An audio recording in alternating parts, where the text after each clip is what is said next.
إن الحمد لله نحمده ونستعينه ونستغفره ونعوذ بالله تعالى من شرور أنفسنا ومن سيئات أعمالنا من يهده الله فلا مضل له ومن يضلل فلا هادي له وأشهد أن لا إله إلا الله وحده لا شريك له وأشهد أن محمدًا عبده ورسوله اللهم صل على محمد وعلى آل محمد كما صليت على إبراهيم وعلى آل إبراهيم في العالمين إنك حميد مجيد وبارك على محمد وعلى آل محمد كما باركت على إبراهيم وعلى آل إبراهيم في العالمين إنك حميد مجيد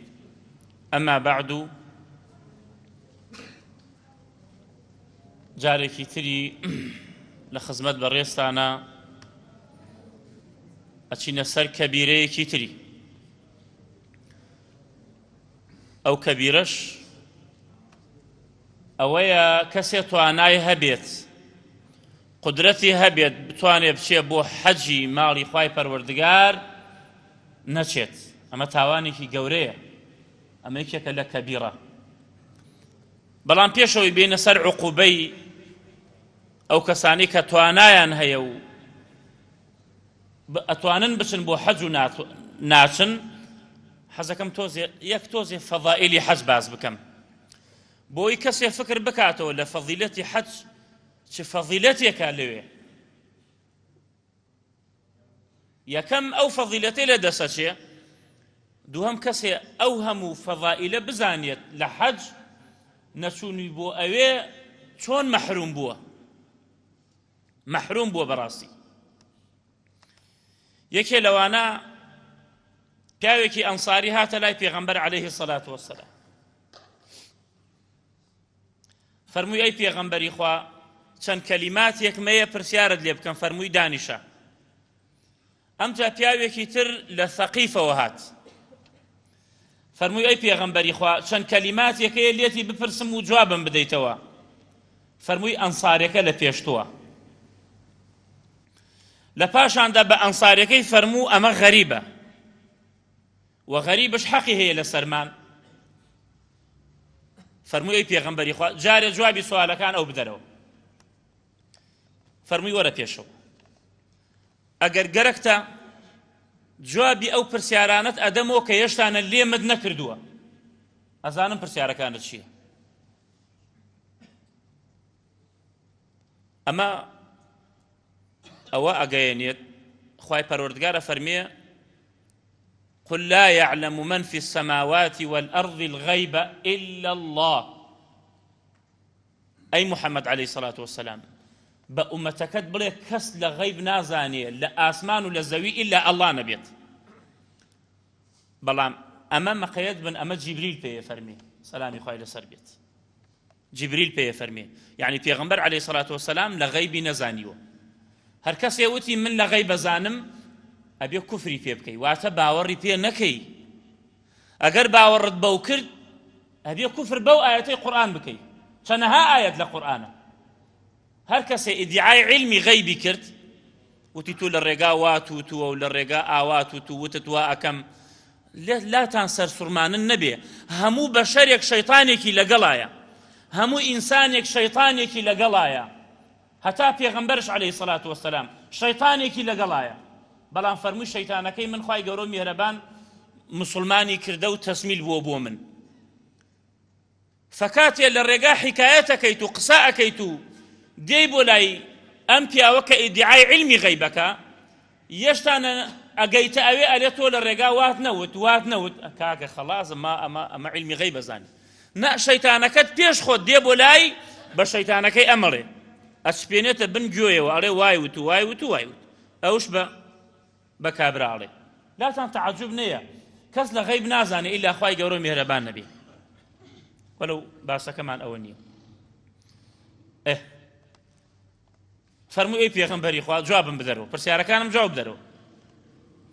فرمووی طبعا هاتوویتە دەربارەی ڕکوع و سجود و نوێژ و ڕۆژ و پرسیارم لێکەی فەرمووی بەو خوایەی کەوا تۆی ناردووە بە حەق ئەوەیە کە لە سنگ منابوو پرسیارەکە فەرمووی ئەگەر چوویتە ڕکوع پەنجەکانت بکەرەوە زرانیت بگرە و جوان ڕکوع بەرە ئەمجا حتاوەکو دڵت مطمئین نەبێت لە پاشاندا تویشتە سوژدە ناوچەوانت لە زەویدا بنە وەکو کەڵەشێر ناوچەوان لە زەوی منە و هەڵبسەرەوە و لە بیدایەتی ڕۆژ نوێژ بکە و لە نیهایەتی ڕۆژ نوێژ بکە و فەرمووی پێغەمبەری خوا ئەگەر لە بەینیانە نوێژم کرد فەرمووی ئەوە نوێژت کردو شتێکی چاکە و بە ڕۆژوو بە لە مانگێکە 3 ڕۆژ بە ڕۆژوو بە 13 مانگ و 14 مانگ و 15 مانگی عەرەبی ئەمە پرسیارەکانی فقام الثقيف ثم أقبل على الأنصاري كابراي ثقيف لا شو أمجا فرمي أنصاري كورا إن شئت أخبرتك عما جئت تسألني أجر جركت جوابت أدم بو برسياراني كلا سينتايا بيشوي بيمبري فرمي بيغمبري خا جواب ندرو فرمي طبعا هاكي برسياري حجم ليكي برسياري حجم ليكي فرمي بلي بيغمبري خا بخا برسياركم أوي قال كاتي لمال درجي أشي بو حجي مالي خواي پروردگار خوا حافظي لمالو منالكيتو لمال درجي طبعا أبي بو خواد بحجكت يعني بو أوت نبي بو الرياد بيت أو قرب سرية حج شكي برو جهنم تبا أبي زور ما قيد نية كان من بي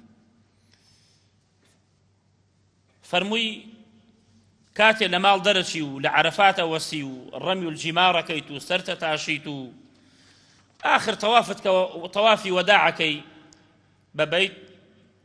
فرموم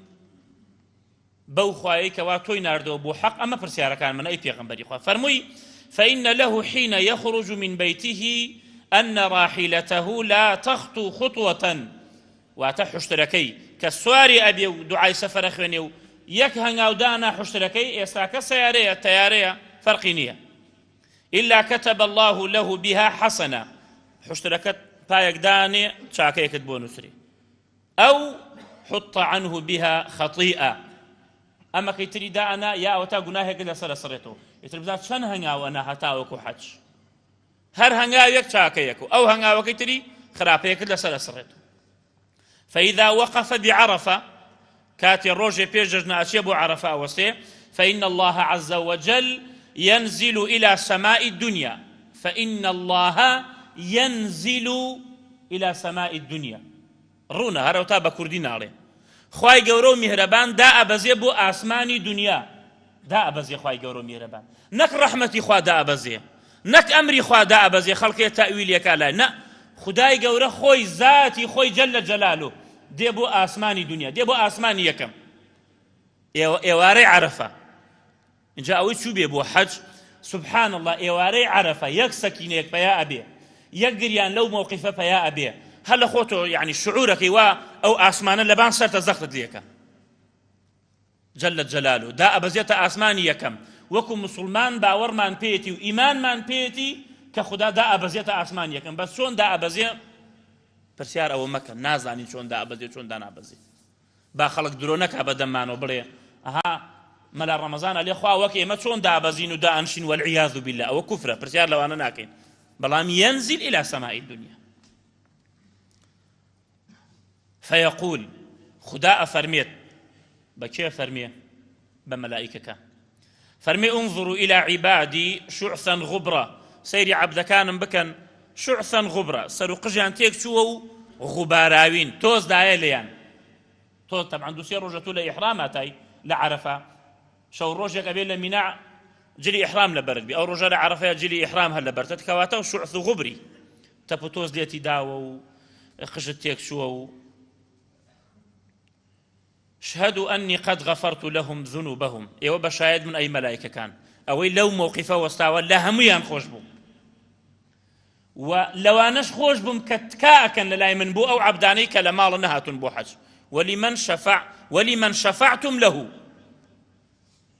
أوانيشي كشفاعتهم بو يكردوها وإن كانت عدد قطر السماء والرمل عالج وإذا بهر سنة تاوانا كي زور بيت سنة باران بخور دي تخوارو لآسمان أو ني أو تاوانا تبي خدا فرمي بشاهد منها ولا هم ينخش بو وإذا رمى الجمار لعرفتي تخوارو طبعا ديبو مزدلفة شولو مزدلفة أخوي بەیانی بەرەو مینا ئەڕۆی حەوت بەردەڵەگری لە ڕێگا ئەشی چیەکەی ڕەمی الجەمەراتەکەی حەوت بەردەکە ئەوەشێنی یەکەم ڕۆژ جەژنە بەس حەوت بەردەوەشێنی دووەم ڕۆژ جەژنە 21 بەرد سێەم ڕۆژ 21 بەرد چوارەم ڕۆژ 21 بەرد ئەمە 63 یەکەم ڕۆژش حەوت ئەمە 70 بەرد 70 بەردەوەشێنی أفرميت وإذا رمى الجمار لا يدري أحد ما له حج كسي نازاني تشيبوها يا حتى يوافاه يوم القيامة مگر روجي قيامت خوم أجيب دمو كز نازاني تشي دمي للرواية ترى هاتو أفرمي همو برديك تاواني كي قورد لسر سريته وإذا حلق رأسه طبعا امجاك لدواء رمي الجمرات امجاكي سرتتاشي كسر التاشي فله بكل شعرة سقطت من رأسه نور يوم القيامة وفي الرواية أو كاتي كسرت تاشي شانيتو كاب سرته أكويت هموي أبيت النور هرتو كيكو أبيت النور يقبل للروج قيامة للروج قيامة للروج تاريكا هرتو كيك تشاكيك تبو نسريت هرتو كيك خرابيك لسر سريتوا وإذا قضى آخر طواف بالبيت كاتي مناسك حج طواف طوافي وداعي كرد خرج من ذنوبه كيوم ولدته أمه درس إلى تاوانك شون قميص إلى برداكني أو زرة تاوانت في وناميني وكو شون تازل دايك بيتا منال ببي تاوان آواد ليتي وركسي أم فضيلتي لدز بشي وفرمي وأما رميك الجمار فلك بكل حصاة رميتها تكفير كبيرة من الموبقات همو بردێک ئەو هەفتا بەردا هەر بەردێک و تاوانێکی گەورەت لەسەر لا ئەبە وفەرمووی طبعا ئەو بەردۆشانەش کاتێ ئیبراهیم سەلامی خوای لەسەر بێ ئیسماعیلی کوڕی ئەبا بۆ سەر بڕین طبعا ئەچێ بۆ مینا چکۆ حەیوانە بێ لە مینا سەر ببڕێ کە بەرەو مینا ڕۆیشت ئەلێوێ شەیتانی قەیگرچیەکەی حەوت بەردی تێکرد لە دووەمە رمي الجمرة الثانية الوسطى ليش حوتري تيكر كبرى صغرى وسطى مانية ليش حوتري تيكر عبد الله كري عباس فرميت كاتئ وبردوشين الشيطان ترجمون وملة أبيكم إبراهيم تتبعون يوهم شيطاني في الرزمة كان هم شون سنتي باوكتان كوتون إبراهيم عليه السلام وأفرميت پیغمبر عليه الصلاة والسلام وقباس مان كرد همو تاشيني سرت أو هموي هرتوك يكو شاكي كدبون وسريو وخرابيك دا سر أسرته وعمري كري عاص رضا ورحمتي خواهي لبي لكاتي سر مرقا بوچون سريان لدا زور دسي كر بقريان وروي كدا لاي ديواركو كركي هادو تباوا ايتو في غمبر عليه الصلاة والسلام بشرائي في يدا نيفرمو عمري كري عاص وهاي فرمي بلا من چەند شتێک مەبوو لە جەهالەتە ئەوەی کە زۆر ڕقم لێی بێت پێغەمبەر بوو عەلەیهی سەڵات وەسەلام زۆر ڕقم لێی بوو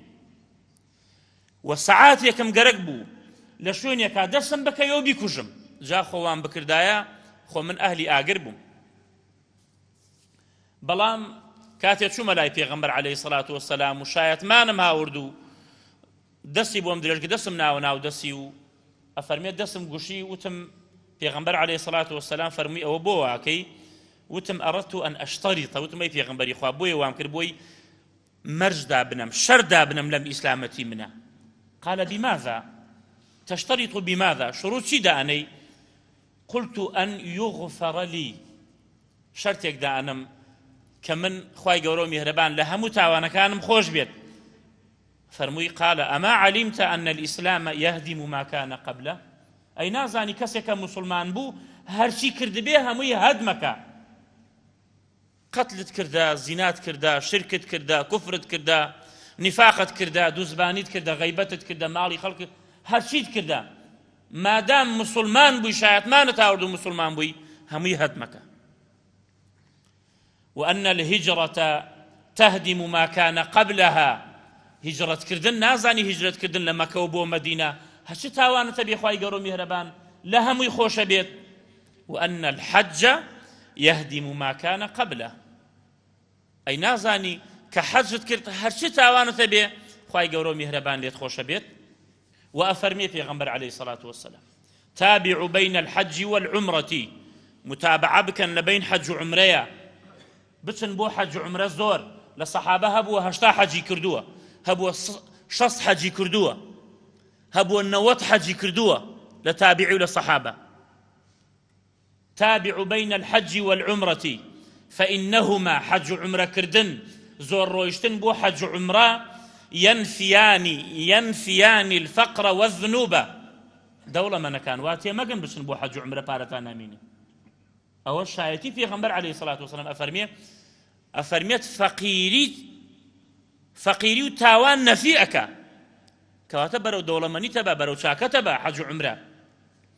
كما ينفي الكير خبث الحديد والذهب والفضة ليس للحج المبرور ثواب دون الجنة. حجك كسي حجك تشاك بكا مبرور بيت هي جزائك إلا جنة نبي.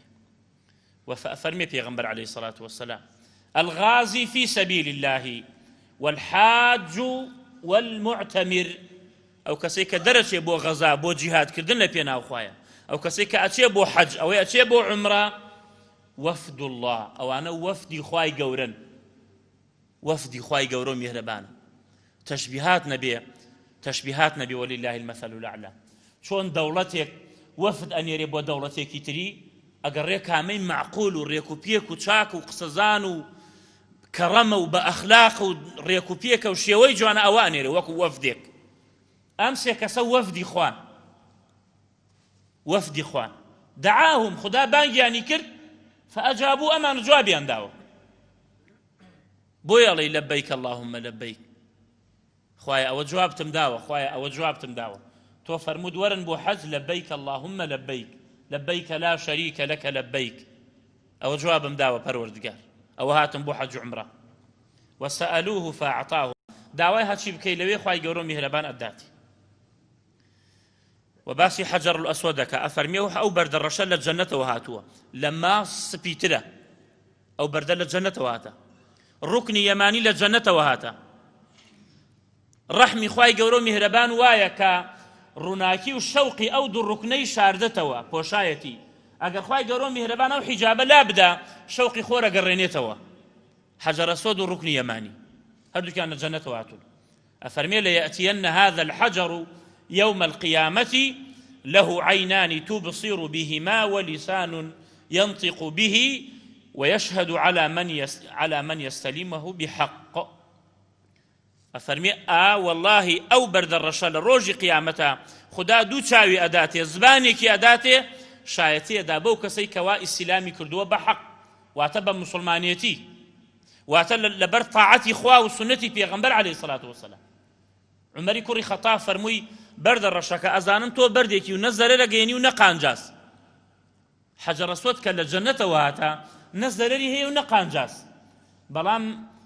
بيني وما پیغمبر عليه الصلاة والسلام ما اشتكى أقل نم بيني ما اشتكى مش ما اشتم نأكل بلام بينيم كما اشتكى بويا منش ما اشتكى. أي جا بردك لبان قبر ولبان محاجر ولبان خول بيهن بو تبرك وبو ما اشكردنو أو بردنا زري نقانجاس. وبيغمبر عليه الصلاة والسلام أفرميت من حج فلم يرفث ولم يفسق رجع كما ولدته أمه. هركس يبشي بو حج فسوقي نكاو رفث نكاو باسي قسكردني باسي جماع وآفرة وشتانا أو كديتوا وكوا يتعظل دايق بوبي واتتاواني نماو وجهادا حج كردن جهادا وعمره كردن لمانجي رمضان وكواي حجك تكردبي لقل پیغمبر عليه الصلاة والسلام. وما من يوم أكثر من أن يعتق الله فيه عبدا من النار من يوم عرفة وإنه ليدنو ثم يباهي بهم الملائكة فيقول ما أراد هؤلاء. هیچ ڕۆژێک نییە وەکو ڕۆژی عەرەفە کە خوای پەروەردگار لە هەموو عەبدەکان خۆی خۆشە بێت لە ئاگر ڕزگاریانەکە ئەمجا کە نێزگە بێتەوە لەو مەخلوقاتە بملائكة فرمي أو عبد كان من. وإذ قال ربك للملائكة إني جاعل في الأرض خليفة قالوا ملائكة يانود أتجعل فيها من يفسد فيها ويسفك الدماء ونحن نسبح بحمدك ونقدس له. تو كساني أكي بخليفة پروردگار فسادي أنا نوخيون الرجن خدا فرمي كوا ملائكة كانم وانا هاتون بو خيون رشتن أو أنا هاتون بو فسادي لا قال إني أعلم ما لا تعلمون وأنا هاتون داوای ڕەحمەتی منەکەن ئێوە بە شایەت من لە هەمویان خۆش بوو. جا فەزیلەتی گەلێ زۆرە حەج، ئەوە هەرچەند یعنی نوبزەیەک. بەڵام ئیمامی زەهەبی ڕەحمەتی خوای لێبێت لە کتێبەکەی خۆیدا ئەفەرمێت هەر کەسێ توانای هەبێ و نەچێ بۆ حەج ئەمە تاوانێکی گەورەیە، وەکو پێغەمبەر فەرمێ صلی الله عليه وسلم ئیسلام هەشت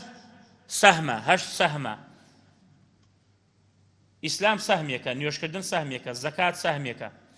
ڕۆژوگردن سەهمێکە، حەجکردن سەهمێکە، ئەمر بە چاکە سەهمێکە، نەهی لە خراپە سەهمێکە، جیهاد فی سەبیل الله سەهمێکە. ئەفەرمێت وەقەد خاب من لا سەهمە لە، ئەو کەسە خەسارەتمەندە و دۆڕاوە کە سەهمێ لەمانەی نەبێ. ئەمە لە بابی حەجە هاوردویانەتەوە. وەخوای گەورە و میهرەبان لە حەدیثێکی قودسیدا ئەفەرمێت إن عبدا صححت له جسمه ووسعت عليه من المعيشة، أو عبدي من كخوم خلقم كردوه خدا أفرميت لشيم صاخ كردوه ووسعت عليه في المعيشة، لمعيشة دنيا بارو مالم داوبي تمضي عليه 5 أعوام، 5 صال بسريا أشيو لا يفيد إلي، 5 صال بسريا أشيو نايب وفد بولاي من لمحروم، أو محروم بالراسي كلشي صاخ كردو مالم داوبي 5 صال جاري نايا بوفد بولاي من واتبو بيت واتبو عمره كردن بو حج كردن او افرمي او كسم محرومه خدا افرمي محرومه لها متشاكيه بو خوای گەورە میهرەبان افرمي ولله على الناس خوای گەورە میهرەبان هەیە لەسەر خەڵکی حج البيت واجب وفرض من استطاع اليه سبيلا، ئەوەی لەشی ساغ بێ و توانای پارەی هەبێ و ڕێگاکە ئەمین بێ و بچێ. ومن كفر هەر کەسێ بڵێ حەج فەرز نییە ئەوە کەفەرە، ئەوە کوفری کردووە، با نوێژش بکە بەس بڵێ حەج واجب نییە، حەج ڕوکنی ئیسلام نییە، ئەو کەسە پێی کافرە بێ. ومن كفر یا ئەوەی نەچێ بۆ حەج فإن الله غني عن العالمين، زۆر بێ پێویستە خوای گەورە میهرەبان لە هەموو عالم، بێ پێویستە خوای گەورە میهرەبان. وعمر كري خطاب لو بصحيحي هاتوا أفرميت هر كسي تواناي هبيو بچي بو حج نشت فلا عليه هيش لسرينية أن يموت يهوديا أو نصرانيا. كيف يخويتي بيهودية مري بنصرانية مري كيف يخويتي هيش لسريني أما هموي هالرشية بو كسانة. وعبد الله كري عباس رضاي خوان ليبيت ولو لسندكيا ضعفيكيا أفرميت هر كسي ما من أحد لم يحج ولم يؤدي زكاة ماله إلا سأل الرجعة عند الموت. لكاتي سال مرقى يا ربي خويا بمقرن خويا جا بمقرن بو قال تعالى وأنفقوا مما رزقناكم من قبل أن يأتي أحدكم الموت فيقول ربي لولا أخرتني إلى أجل قريب فأصدق زكاتي مالكم دركم وأكن من الصالحين حجي مالكي توشك ولن يؤخر الله نفسا إذا جاء أجلها والله عليم والله خبير بما تعمل. خوای گەورە میهرەبان ئەجەل تاخیر ناکە کە هات مەجالت ناداتێ، 1 دقە مەجالت ناداتێ سەدەقەیە بکەیت چاکەی بکەیت. بۆیە حەج ڕوکنێکە لە ڕوکنی ئیسلام،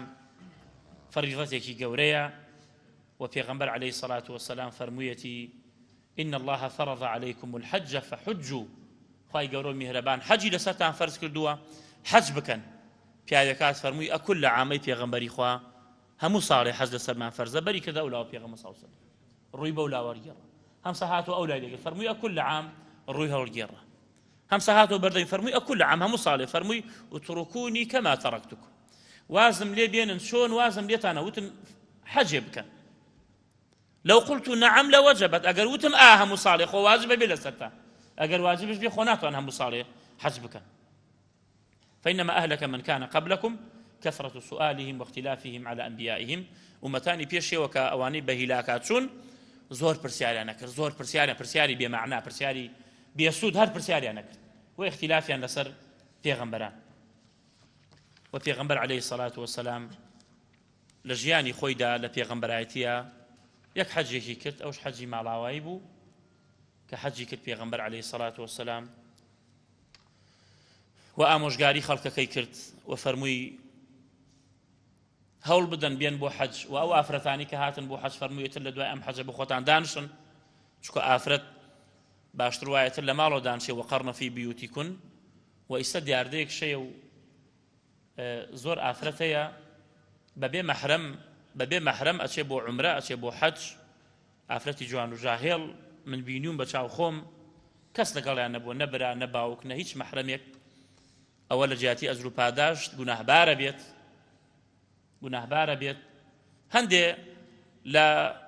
زانایان لە مەذاهیبەکان مەذهبی ئیمامی ئەبی حەنیفە و مەذهبی ئیمامی شافعی ڕەحمەتی خۆیان لێ بێت هەندێ لە عالمەکان مەجالیان داوە بەڵام پێغەمبەر عەلەیهی سەڵات وەسەلام ئەفەرمێت هیچ ئافرەتێک سەفەر نەکا ئیلا ئەبێ مەحرەمی لەگەڵا بێ چونکە پێغەمبەر عەلەیهی سەڵات وەسەلام دەرچوو بۆ غەزایەک پیاوێک لە ڕێگا ڕای کرد و گەیە پێغەمبەر سەڵات وەسەلام فەرمووی پێغەمبەری خوا مناڵەکانم بەڕێ خست واتە ژنەکەم بەڕێ خست خێزانەکەم بەڕێ خست بۆ حەج بڕاو خۆم هاتم لەگەڵ تۆ فەرمووی بڕۆ بگە پێ لەگەڵ ئەوە بچۆ مەیە لەگەڵ منا بۆ جیهاد و ئەشڕێن ئافرەتەکەی سەر ئەچێ بۆ عومرە